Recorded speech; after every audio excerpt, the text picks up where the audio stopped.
13 heures. Donc, je donne le top départ de ce nouveau webinaire, de ce nouveau live sur le sujet de la prise de parole facile, puisque c'est mon propos, c'est mon intention de vous proposer de considérer que la prise de parole est un exercice facile à condition qu'on s'en donne les moyens. Et pour cela, j'ai créé quelques techniques, j'ai mis au point quelques techniques et c'est en partie de cela que je vais vous parler durant cette web conférence. Je m'appelle Sophie Baker. Je suis coach, formatrice et conseillère en prise de parole, que ce soit prise de parole en public, face aux médias, face en visioconférence, et aussi en visioconférence, donc face aux caméras. Je fais ce métier depuis maintenant plus de 10 ans. Dans le temps d'avant, j'étais journaliste en radio et je vous expliquerai plus loin dans ce webinaire quelle est la connexion entre mon ancien métier de journaliste radio et donc d'intervieweuse et mon nouveau métier, pas si nouveau que ça maintenant, puisque donc ça fait depuis 2010 que j'interviens comme coach, formatrice et consultante en prise de parole. Donc aujourd'hui, nous allons examiner le sujet sous l'angle de l'image. Quelle est l'image? Quelle est votre image au moment où vous prenez la parole? Qu'est-ce que ça renvoie de vous? Qu'est-ce que le public voit de vous pendant qu'il vous écoute? Et comment cette image positive peut vous faire gagner en impact et comment une image malheureusement négative peut être pénalisante. Avant d'entrer dans le vif du sujet, je voudrais vous dire un petit peu comment ça va se dérouler. Donc, nous allons être ensemble pendant 45 minutes jusqu'à 13h45 en heure de Paris. Et je vais séquencer ces 3 quarts d'heure en trois parties. Je vais d'abord commencer par m'occuper de vous et de voir qu'est-ce que c'est que ce sujet de la prise de parole. Je voudrais vous proposer très vite d'intervenir dans le chat puisque c'est le moyen que nous avons pour interagir. Peut-être vous pourriez dire bonjour ou coucou déjà dans le chat pour mettre de l'interaction. Et pendant tout ce webinaire, eh bien, je vous proposerai ah super, il y en a qui se manifestent. Bonjour, bonjour. Pendant tout ce webinaire, je vous poserai des questions et puis je vous proposerai aussi d'utiliser ce chat pour voilà, déposer vos questions, vos commentaires. Alors, je ne pourrai pas traiter tout puisque je ne peux pas lire tout en parlant, mais je pense que nous avons, voilà, je suis vraiment désolée, ça fait partie des joyeusetés du live. Donc voilà, tout semble rentrer dans l'ordre. Ok, c'est super. Donc merci d'interagir avec moi. Et puis voilà, eh bien nous allons reprendre le déroulé de ce webinaire. J'étais en train de vous dire que j'allais m'occuper de vous dans les grandes dimensions. Vous pouvez aussi prendre rendez-vous avec moi. Je ne sais pas si le bouton du chat est toujours affiché, le bouton du rendez-vous. Je vous expliquerai ça tout à l'heure. Pour l'instant, on va rentrer dans le vif du sujet. Donc, soignez votre image par vos prises de parole. Qu'est-ce que ça veut dire? Donc, si on rentre directement dans le vif du sujet, le sujet est celui-là. Est-ce que votre image est un enjeu pour vous lors de vos prises de parole? Alors, quand j'entends enjeu, j'entends deux niveaux d'enjeu en fait. Il y a un premier enjeu qui est vous pour vous.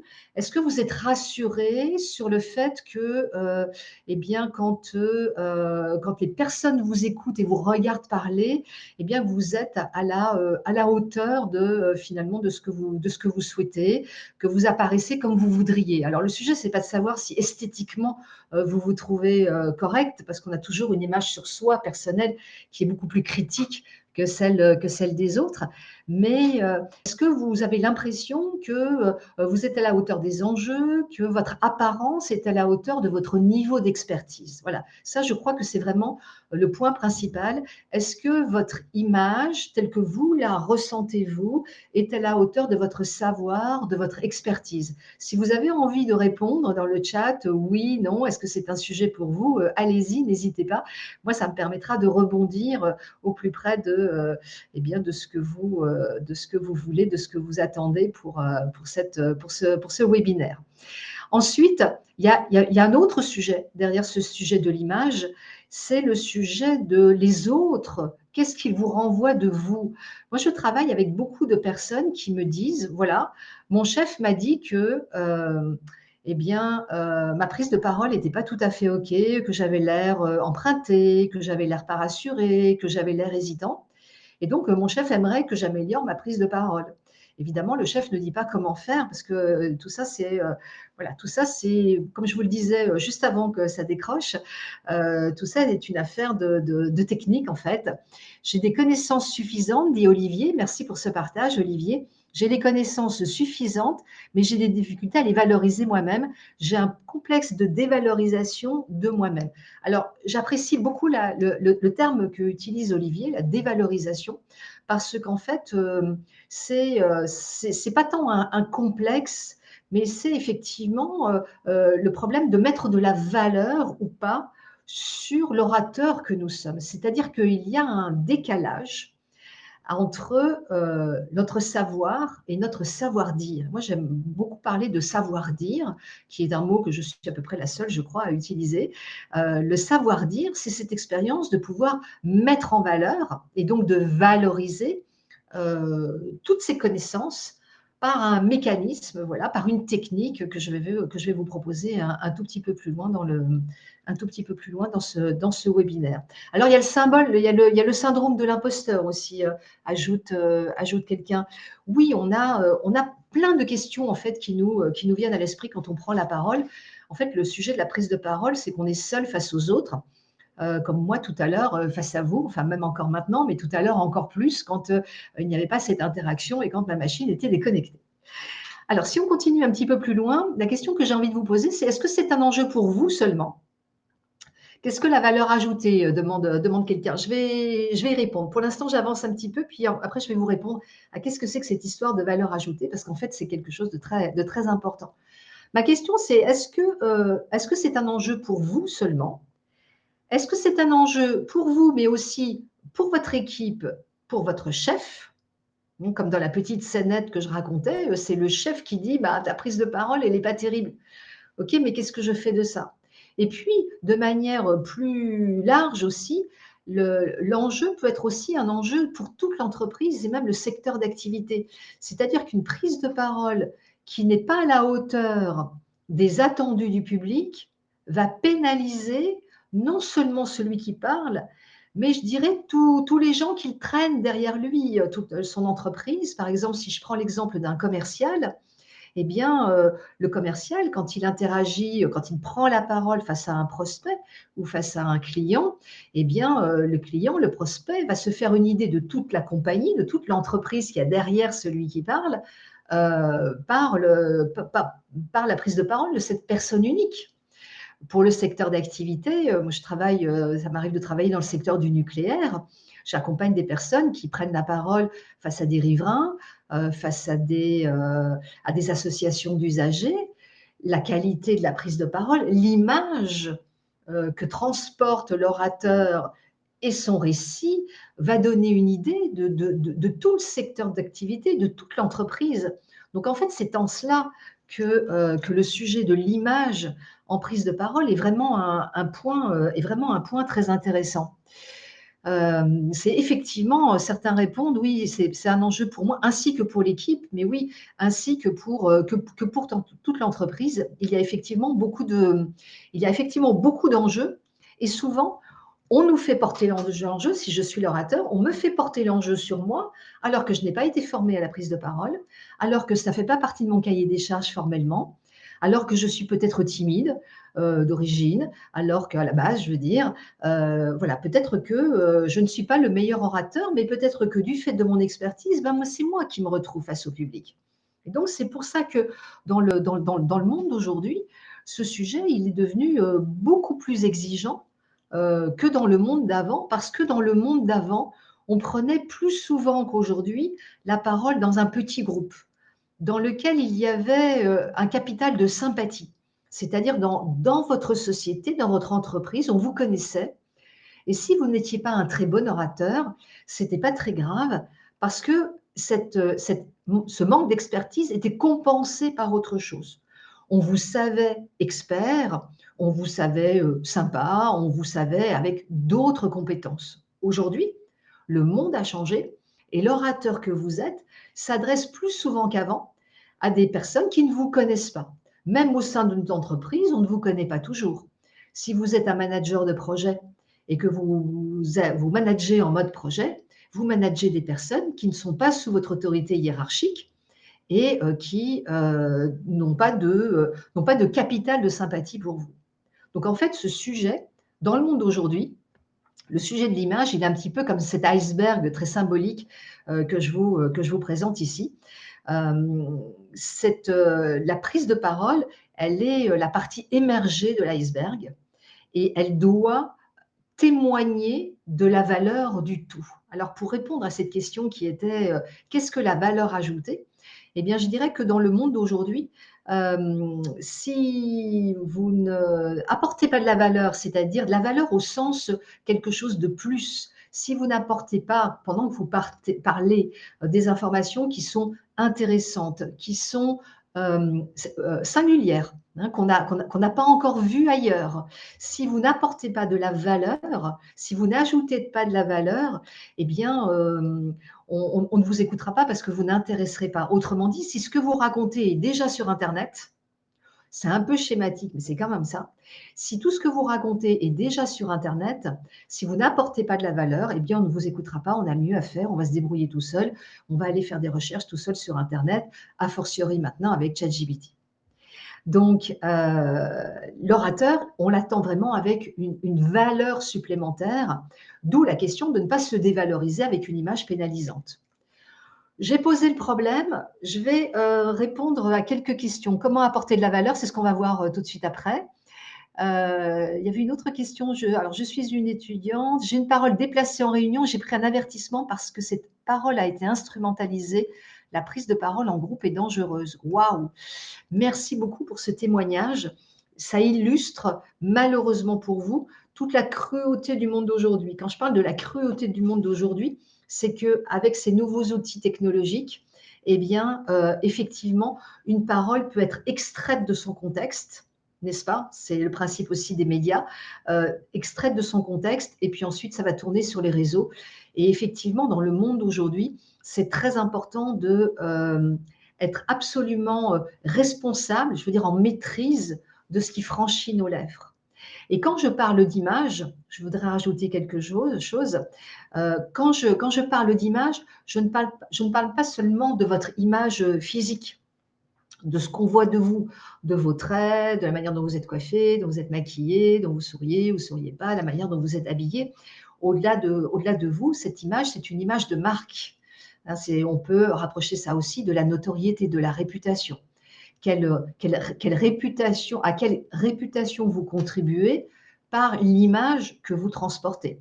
L'image au sens global du terme, pas seulement vos mots, mais aussi tout ce qui franchit vos lèvres, toute la manière de vous tenir. Et c'est ça c'est ça qu'on regarde ensemble. Alors avant de passer à la suite, j'ai pris la parole devant un public de 300 personnes, j'ai eu un trou, comment rebondir sans gêner l'auditoire? Eh bien, vous m'avez vu à la manœuvre tout à l'heure, quand moi j'ai été décrochée et vous peut-être pas. Il n'y a pas de bonnes astuces au sens voilà, quand on a un trou, ben, on a un trou, ou quand il y a un problème technique, ben, il y a un problème technique. Mais ce qui est important, c'est d'avoir un fil conducteur et d'avoir un argumentaire bien construit, bien identifié. Et c'est ça qu'on va voir maintenant dans ce qui est presque déjà la deuxième partie que je vais amorcer, là, cette deuxième partie de ce webinaire. Là, on a vraiment posé le problème. En fait, le problème, c'est qu'aujourd'hui, le public est extrêmement exigeant. Je vois passer rapidement dans le chat un public conseil d'administration. Ben oui, en fait, on a un public qui, de manière générale, j'aime bien dire qu'il est impertinent, impatient et zappeur. Et ça, c'est le monde d'aujourd'hui qui a changé pour différentes raisons. D'abord à cause des nouveaux outils technologiques, comme on l'a dit, et puis aussi à cause des changements de comportement qui arrivent dès la fin des années 80 avec l'individualisation des comportements, qui fait que le rapport à l'autorité de chaque individu change et que du fait, le rapport à l'autorité de l'orateur change également.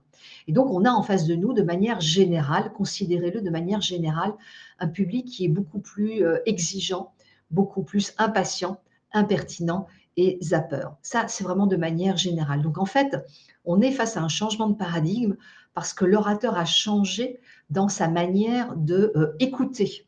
Et c'est là où il y a besoin de cette valeur qu'on nommait tout à l'heure, hein. C'est là où il y a besoin de valeur. C'est-à-dire que si l'orateur n'apporte pas de la valeur, alors en termes de contenu, c'est-à-dire quelque chose d'intéressant, et puis s'il n'amène pas de la valeur aussi dans son aspect, dans la manière dont il se présente physiquement, eh bien, ça va être pénalisant, non seulement pour l'orateur, comme on l'a vu, mais aussi pour l'ensemble des parties prenantes autour de lui, hein, son équipe, les membres de son équipe, son chef, et puis plus largement toute son entité, et parfois au-delà des murs de l'entreprise, y compris dans la société tout entière. Alors, je continue de voir voilà, de voir les défiler des choses dans le chat, mais je vais avancer. Puis, je vais vous dire que si vous voulez me contacter pour prendre rendez-vous, alors en principe, vous devriez avoir un bouton que moi je ne vois plus, mais peut-être à cause de la déconnexion. Normalement, il y a un bouton en haut de la barre d'espace dans lequel vous pouvez prendre rendez-vous. Sinon, je vous enverrai un mail pour vous dire comment prendre rendez-vous. En fait, pourquoi prendre rendez-vous? Eh bien, parce que vous vous rendez bien compte qu'ici, je prends en compte et j'évoque des généralités, c'est-à-dire ce qui concerne tout un chacun. Maintenant, je sais que chacun d'entre vous, vous êtes dans une situation de prise de parole très particulière, dans votre singularité, avec une aisance ou pas, un contexte plus ou moins difficile. Et c'est pour cela qu'en prenant rendez-vous avec moi, eh bien, je vous consacrerai plusieurs dizaines de minutes, une petite demi-heure, pour voir avec vous quelle est votre situation en particulier et comment déjà déblayer le terrain et pouvoir vous donner voilà, des premières clés pour pouvoir vous débrouiller mieux. Maintenant, on va attaquer le comment faire, puisque la question c'est qu'est-ce que vous gagneriez à avoir une bonne image? Qu'est-ce que vous gagneriez à avoir une bonne image? Alors, peut-être que vous voulez répondre dans le chat. Moi, ce que je sais de mon métier, ce que vous gagneriez à avoir une bonne image, c'est déjà vous tranquilliser et avoir la certitude que vous amenez votre argumentaire de la bonne manière. Alors je lis crédibilité, oui, plus de confiance des autres, oui. C'est-à-dire qu'il y a schématiquement, il y a deux grands champs de gains. Déjà, vous allez gagner en rassurance. Vous allez baisser votre niveau de stress. Vous allez vous sentir plus confortable quand vous savez que vous amenez une bonne image. Au sens vraiment global du terme, on va voir comment construire cette bonne image. Et puis, ce que vous allez gagner aussi, eh bien, vous allez gagner en impact, en efficacité. C'est-à-dire que vos interlocuteurs, ils vont vous écouter avec plus d'attention. Comme ils vont vous écouter, ils vont comprendre. Et comme ils vont vous comprendre, ils vont adhérer. Adhérer, ça ne veut pas forcément dire qu'ils signent. Ça ne veut pas forcément dire qu'ils sont d'accord avec vous. Mais au moins, ils vous ont entendu. Ils ont compris vos arguments. Et très souvent, des prises de parole non efficaces, non impactantes, des prises de parole avec une image insuffisante, parce qu'on a l'air effrayé, on a l'air incertain, on a l'air stressé, on a l'air apeuré même parfois, eh bien, ces prises de parole avec une image pénalisante, eh bien, elles ne vont pas susciter d'impact, d'adhésion, de compréhension chez vos interlocuteurs. Donc, ce que vous gagnez à avoir une bonne image, eh bien, vous gagnez en rassurance, en aisance, et vous gagnez en impact, en efficacité. Donc, c'est quand même pas rien dans le monde d'aujourd'hui où ça se joue parfois sur la qualité d'une prise de parole. À votre avis, quelles sont les situations dans lesquelles votre avenir se joue sur la qualité de votre prise de parole? Allez-y avec le chat. Quelles sont les situations dans lesquelles votre avenir se joue sur la qualité de votre prise de parole? Un entretien annuel, un entretien d'embauche, le lancement d'une mission de pilotage. Eh mais oui, ce sont des situations dans lesquelles votre avenir se joue. Alors, j'espère pas en tout, hein, mais en tout cas en partie, en bonne partie, dans lesquelles votre avenir se joue sur la qualité de votre image en prise de parole. Donc, vous voyez, c'est quand même pas tout à fait rien. Alors, comment faire pour gagner la qualité d'image? Eh bien, j'ai affiché cette phrase qui me paraît vraiment essentielle. Votre image augmente en qualité grâce à la qualité de votre récit. Nous n'avons pas encore parlé du verbal et du non-verbal. Le non-verbal, c'est tout ce que votre auditoire comprend avec ses yeux et avec ses oreilles, donc avant même vos mots, avant même qu'il comprenne vos mots, votre auditoire. Est-ce que vous connaissez l'impact du non-verbal? Donc dans le non-verbal, pour vous aider un petit peu, il y a le visuel, donc tout ce que votre auditoire voit de vous, et le vocal, qu'on appelle aussi parfois le paraverbal. Vous connaissez peut-être mieux ce mot-là. Le paraverbal, c'est tout ce que votre auditoire comprend avec ses oreilles. Donc le visuel, ça va être la posture, la gestuelle, vos mimiques, le regard, le sourire. Et puis le vocal, c'est le débit de voix, les intonations, les inflexions. Alors à votre avis, lequel est le plus impactant? Le visuel, le vocal ou le verbal? Alors, 3/4 passent par le non-verbal. Oui, 70%. Le visuel, le visuel. Oui, vous êtes effectivement, déjà, averti de ce sujet, le non-verbal, oui. Le non-verbal est plus impactant que le verbal. Autrement dit, votre auditoire, il vous comprend d'abord avec ses yeux, ensuite avec ses oreilles et ensuite seulement avec son cerveau. Le ratio, qui est donné par la loi dite de Mehrabian, voilà, monsieur Mehrabian, c'est le scientifique qui est le premier à travailler sur le non-verbal. Le ratio d'impact est de 55 pour le visuel, 38 pour le vocal, ce qui fait 93 si on les additionne, et donc 7% seulement pour le verbal. Alors attention de ne pas comprendre à l'envers. Ce qu'on observe quand on travaille sur les techniques de prise de parole, c'est que c'est la qualité du récit qui augmente la qualité de l'image. Et c'est exactement cette phrase où prenez la phrase qui est affichée, prenez-la à l'envers. C'est la qualité du récit qui augmente la qualité de l'image. Autrement dit, quand on sait comment amener son propos de la bonne manière, eh bien, on va être naturellement rassuré sur cette qualité du récit. Et puis, on va être, comme on est rassuré, on va être aussi avec la bonne image, la bonne posture, la bonne gestuelle, bref, le bon registre non verbal. Alors, comment est-ce que ça se travaille tout ça? Eh bien, voilà, alors qu'est-ce que c'est qu'un récit? Qu'est-ce que c'est quand je retourne sur le slide d'avant, qu'est-ce que c'est que la qualité du récit? Eh bien, c'est un récit court, clair et concret. C'est un récit qui va être immédiatement impactant, c'est-à-dire qui va, dans lequel on va rentrer directement dans le vif du sujet. C'est un récit qui va être plus court que très souvent les prises de parole, qu'on trouve souvent longues, ennuyeuses. Et puis, c'est un récit qui va être clair aussi par opposition à un récit confus qui part dans tous les sens et dans lequel l'orateur fait plein de digressions qu'au bout d'un moment, le public ne comprend plus du tout.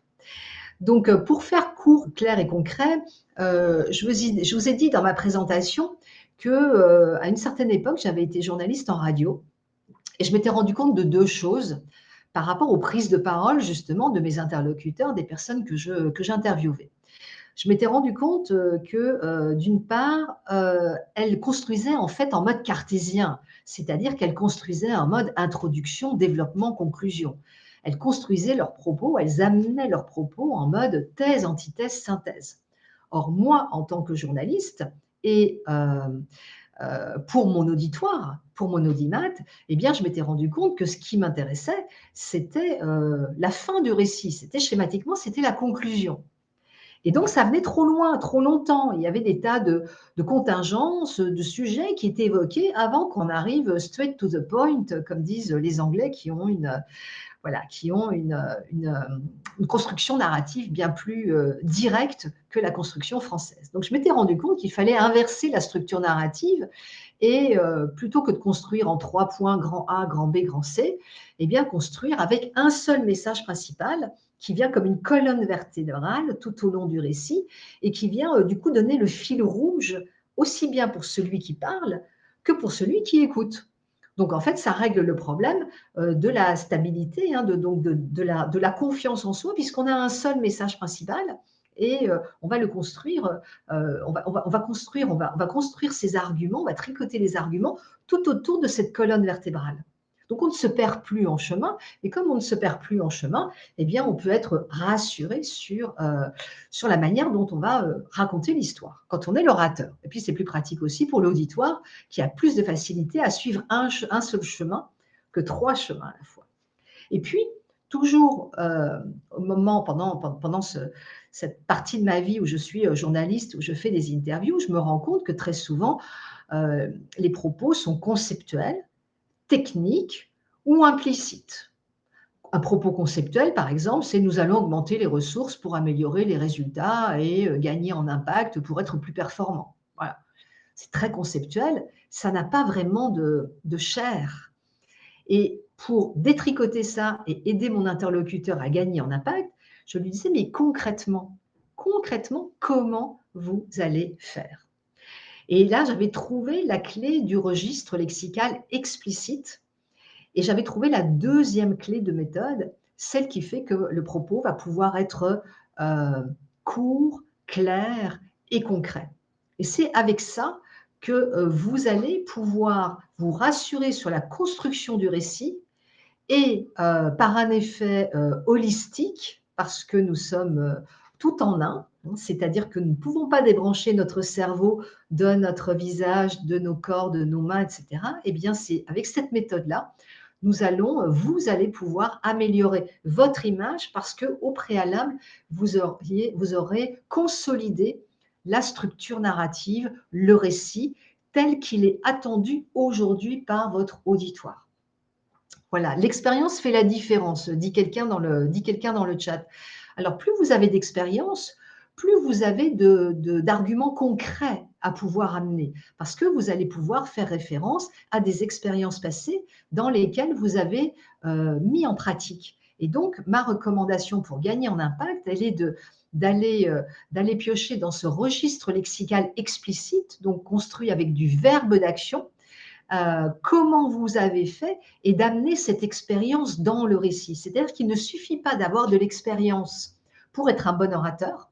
Tout à l'heure, j'ai vu passer dans le chat quelqu'un qui commençait à dire: «Moi, je suis étudiante».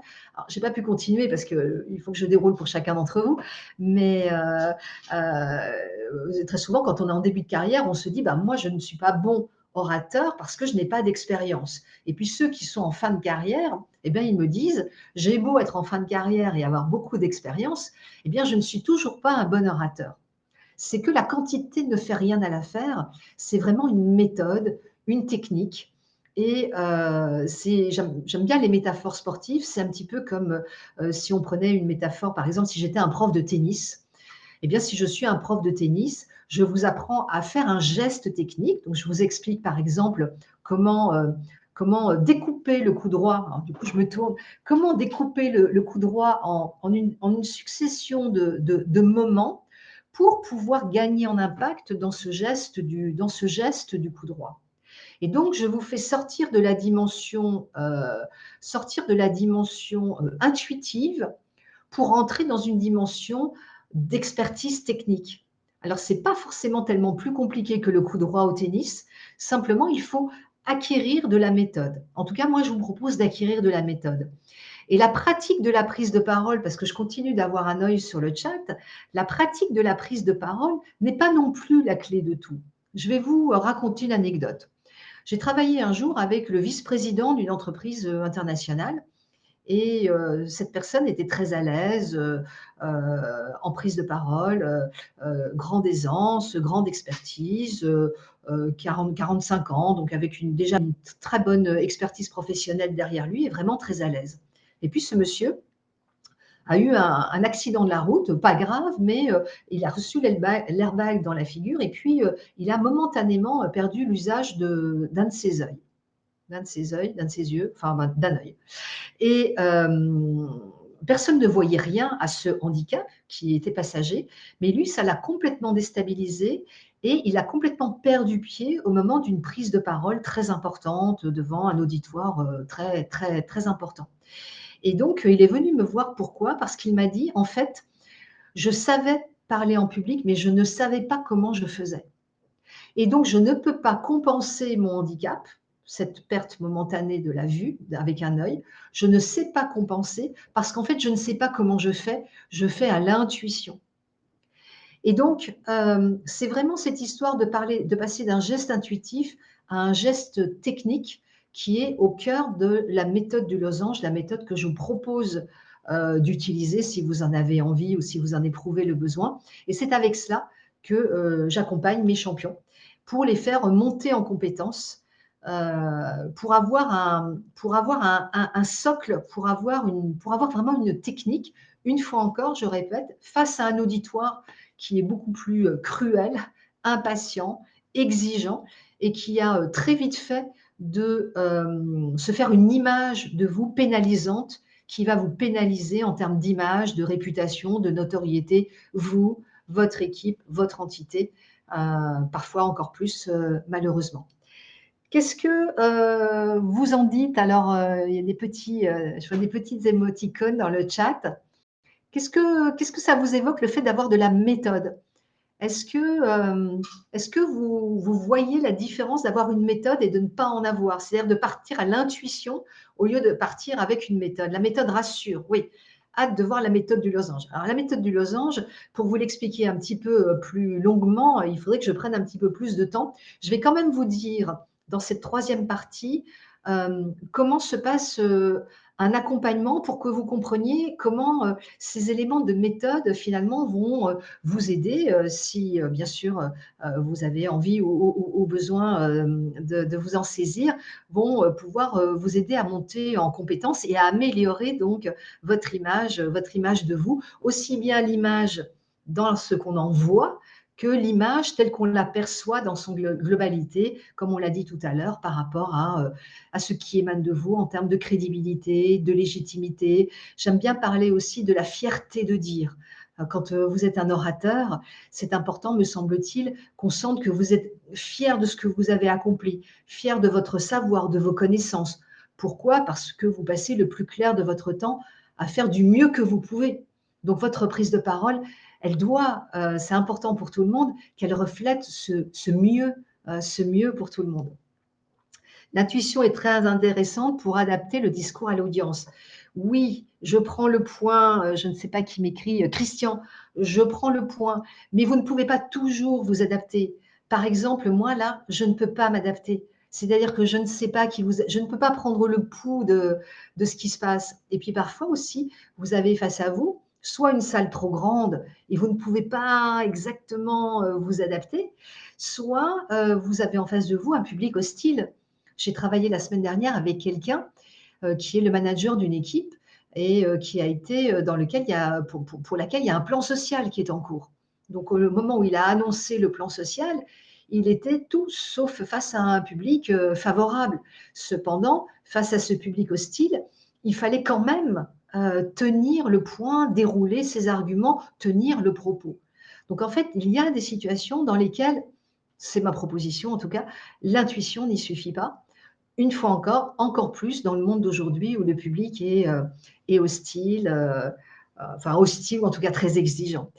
Il faut de la méthode tout en gardant le côté intuitif, non? Oui, demande Greg. Écoutez, moi j'ai l'habitude de dire que je vous propose une méthode comme une boîte à outils supplémentaire. C'est pas pour autant qu'il faut jeter les outils que vous avez déjà installés dans votre boîte à outils.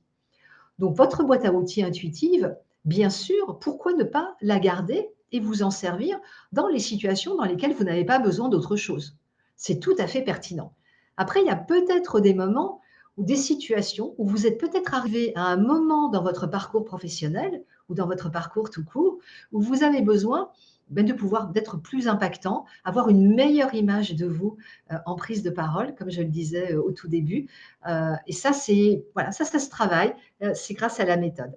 Alors, comme l'heure tourne, je vais avancer et je vais vous dire comment se passe un accompagnement. Alors déjà, pour revenir sur la méthode du losange, je vous ai donné les deux principales clés, c'est-à-dire une construction narrative autour d'un seul message principal et non plus comme un entonnoir qui est la méthode thèse, antithèse, synthèse, mais comme si on avait renversé l'entonnoir pour en faire d'abord une pyramide et puis le refermer pour en faire un losange, pour bien dire que le propos est contenu et qu'il est construit autour d'un seul message principal. Ça, c'est la première grande clé de la méthode du losange. Et l'autre, c'est la construction narrative avec le verbe d'action, donc pour mettre du concret, du très factuel, du très concret dans le récit, en mode comment j'ai fait, comment nous faisons, comment je ou nous allons faire, avons fait, ou nous faisons en ce moment. Donc du comment, la première personne, je ou nous, et puis du verbe d'action pour bien installer le récit dans ces dimensions très concrètes, très factuelles, et pour pouvoir faire valoir vos expériences, comme le disait précédemment quelqu'un, une personne dans le chat. Alors, comment se passe un accompagnement? Eh bien, comme le tennis, vous pouvez prendre une leçon et puis, vous pouvez aussi, vous dire qu'une leçon ne sera peut-être pas suffisante. Alors c'est déjà bien, alors pourquoi pas?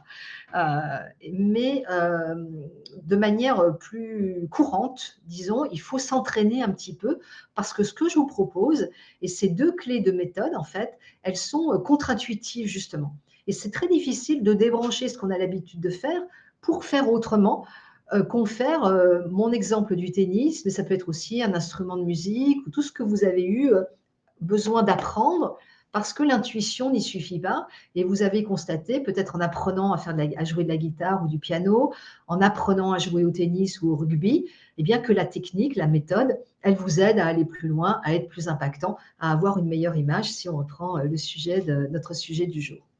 Alors cet accompagnement, je le délivre souvent en 4 séances et je vous affiche ici la séquence des 4 séances.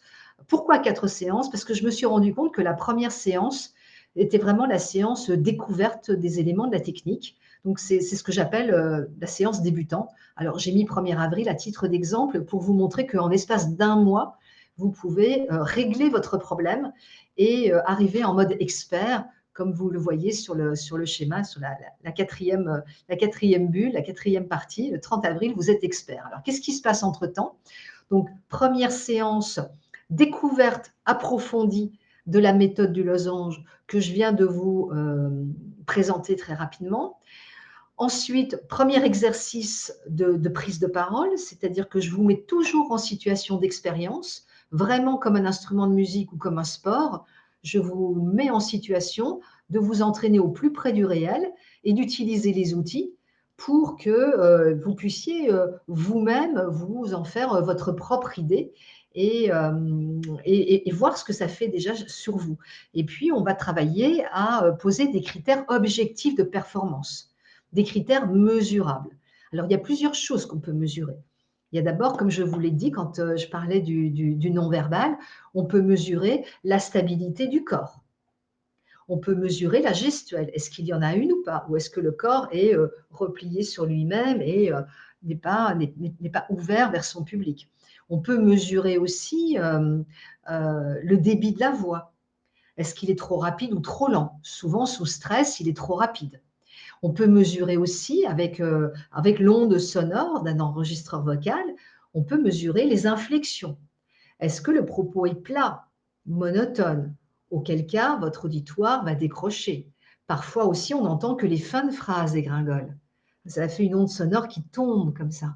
Donc évidemment, votre auditoire, dans ces situations-là, ben, il aura moins d'éléments sur quoi se raccrocher et repartir dans son attention vis-à-vis de vos propos. Donc on a des critères tout à fait mesurables et ça vous permet d'observer votre propre courbe de progression. C'est-à-dire que ce n'est pas moi c'est pas moi qui vous dis oui, oui, c'est mieux. C'est vous-même, grâce aux enregistrements audio ou vidéo, une fois que vous avez pris les éléments de la méthode et que je vous ai mis en situation de pratiquer, eh bien, vous allez vous rendre compte vous-même. Alors, d'abord en situation d'exercice, c'est pour ça qu'il y a 4 séances. La première séance, elle est découverte. La deuxième, vous êtes novice, c'est-à-dire que ben, ça tâtonne et parfois ça ne marche pas. La troisième séance, vous devenez avancé, mais vous avez encore besoin de moi pour vous accompagner parce que le naturel revient au galop. On part très vite on repart très vite en conceptuel, voilà, en trop conceptuel, en trop confus, en digression. Et puis, la quatrième séance, eh bien, d'expérience. Eh bien, à l'issue de cette quatrième séance, vous êtes devenu expert. Ça veut dire quoi? Ça veut dire que vous avez les éléments nécessaires pour pouvoir vous débrouiller tout seul. Et donc pendant cette période d'accompagnement, comme vous le voyez, il y a des intercessions, donc il y a 3 intercessions entre 4 séances d'accompagnement et je vous donne des gammes. Je vous propose des gammes, des exercices pour que vous puissiez vous entraîner et donc vraiment prendre à votre compte, les éléments de la méthode pour une fois encore gagner en aisance, gagner en impact et améliorer votre image. Quand je dis image, une fois encore, hein, c'est pas, mes cheveux, mon maquillage, mon sourire, mais c'est vraiment tout ce qui va émaner de vous, et que votre auditoire va percevoir en positif, j'espère pour vous et malheureusement parfois en négatif. Alors je vois des questions très pratiques sur, prise en charge, financement, combien coûtent les séances et cetera. Ça vraiment, ça dépend de vos situations. C'est pour ça que je vous recommande, vraiment de prendre rendez-vous pour que nous puissions parler de votre situation spécifique et puis aussi de votre modalité de prise en charge spécifique parce que j'ai une grille tarifaire qui est adaptée à vos différentes situations. Donc là, c'est pas le lieu, voilà, excusez-moi de le dire comme ça, mais c'est pas le lieu, d'entrer dans ces considérations-là. Ensuite, qu'est-ce que vous auriez d'autre comme ne faut-il pas prendre du plaisir dans la prise de parole pour être bon? Eh bien, parfaitement, je souscris absolument à cette question, Charles. Merci de l'avoir posée. Mais on ne peut prendre du plaisir, me semble-t-il, que quand on a un minimum de points d'appui. C'est-à-dire que tant qu'on est uniquement dans l'intuition, vous êtes tributaire de votre auditoire, vous êtes tributaire de votre état de forme, vous avez bien dormi, mal dormi, vous êtes énervé, pas énervé, vous connaissez bien votre sujet ou moins bien, vous vous êtes pris le chou ou pris la tête juste avec quelqu'un juste avant de monter sur scène ou d'entrer en réunion. Et donc, pour pouvoir installer durablement ce plaisir et cette fierté de la prise de parole, il faut pouvoir installer des points d'appui. Et les points d'appui, ce sont les éléments de technique, ce sont les éléments de la méthode. C'est ça qui vous permet effectivement, une fois que vous avez installé ces points d'appui, que vous avez installé des réflexes professionnels, eh bien là, vous allez pouvoir prendre du plaisir absolument. Et ça se verra. Et on aura envie de vous écouter. Et on y reviendra. Et votre chef, il va vous envoyer faire les prises de parole à sa place peut-être. Parce qu'il voit que sur l'auditoire, vous êtes plus impactant que lui. Donc, c'est cercle vicieux ou cercle vertueux, ouais, c'est un petit peu ça, quoi. Ensuite, pas de bonne prise de parole sans une bonne préparation. Ce sera la dernière question à laquelle je vais répondre. Merci Caroline pour cette question. Oui, résolument. Dans la méthode, je vais vous donner des clés de préparation également, parce que si vous préparez en mode thèse, antithèse, synthèse, eh bien, vous allez faire thèse, antithèse, synthèse et vous n'allez pas pouvoir réellement être dans l'impact suffisant auprès du public. Donc, dans la méthode et dans les séances d'accompagnement, eh bien, je vous donne des clés de méthode de préparation également pour que vous puissiez préparer en mode losange et non plus en mode ancien, en mode cartésien, en mode thèse, antithèse, synthèse. Et ce qu'on observe aussi, c'est on peut aussi préparer très vite. C'est-à-dire que parfois, vous êtes dans des situations dans lesquelles vous n'avez pas beaucoup de temps de préparation. Et parfois même, vous êtes dans des situations d'improvisation. Eh bien, la méthode du losange permet de gérer aussi ces situations d'improvisation. Nous allons nous arrêter là, puisqu'il est 13h45. Je vous souhaite bon vent. Revenez vers moi si vous le souhaitez. Je suis toujours ravie d'échanger avec vous, d'écouter vos situations, de vous donner des bons conseils et de vous faire éventuellement des recos d'accompagnement. Donc, vous pouvez soit cliquer dans prendre rendez-vous. Sinon, vous me trouvez sur LinkedIn. Vous pouvez aussi mettre un message sur LinkedIn, puisque vous êtes inscrit via LinkedIn. Vous devez forcément me trouver sur LinkedIn. Donc, bon vent à tous, bonne journée, bon déjeuner pour ceux qui n'ont pas mangé. Et puis, on se retrouve très vite pour la suite de nos échanges, quand vous le souhaitez, comme vous le souhaitez, sur LinkedIn, sur mon site web ou pour d'autres webinaires à venir. Je vous souhaite bon vent. À bientôt. Ciao, ciao.